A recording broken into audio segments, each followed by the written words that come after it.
প্ৰেমিকা শ্ৰদ্ধাক কাটি ৩৫ টুকুৰা কৰা প্ৰেমিকৰ ভিডিঅ' ভাইৰেল। দৃশ্য দেখি হতভম্ব হ'ব আপুনি। অতি নৃশংসভাৱে প্ৰেমিকাক হত্যা কৰি শান্তিত শুই আছে প্ৰেমিক আফতাব। এই দৃশ্য কাৰাগাৰৰ। নাই কোনো অনুশোচনা, নাই কোনো পৰিতাপ, কোনো চিন্তাও কৰা নাই হত্যাকাৰী ঘাতকৰূপী প্ৰেমিক আফতাবে।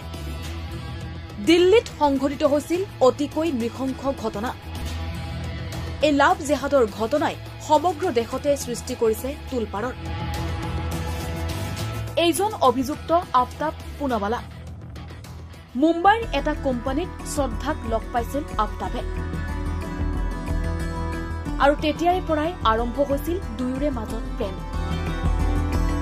পৰৱৰ্তী সময়ত দুয়ো দিল্লীত থাকিবলৈ লয়, কিন্তু দুয়োৰে সম্পৰ্ক মানি লোৱা নাছিল আফতাবৰ পৰিয়ালে। কিন্তু আফতাবৰ সৈতে লিভিনত থকা শ্ৰদ্ধাই আফতাবক বিবাহ পাতিবৰ বাবে জোৰ কৰিছিল আৰু তাৰ পাছতেই সংঘটিত হৈছিল এক ভয়ংকৰ অপৰাধ।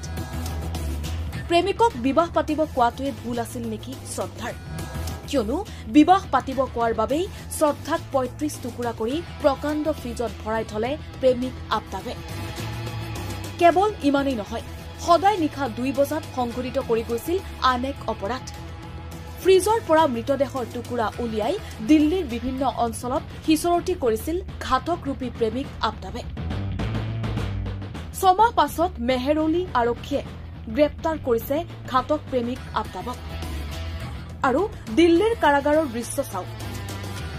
এনে নৃশংস ঘটনা সংঘটিত কৰি শান্তিত শুই আছে প্ৰেমিক আফতাব। আফতাবৰ আচৰণ দেখি আচৰিত হৈ পৰিছে আৰক্ষীও। ছচিয়েল মিডিয়াত ব্যাপক ৰূপত তোলপাৰৰ সৃষ্টি কৰিছে এই ভিডিঅ'ই। News desk time 8।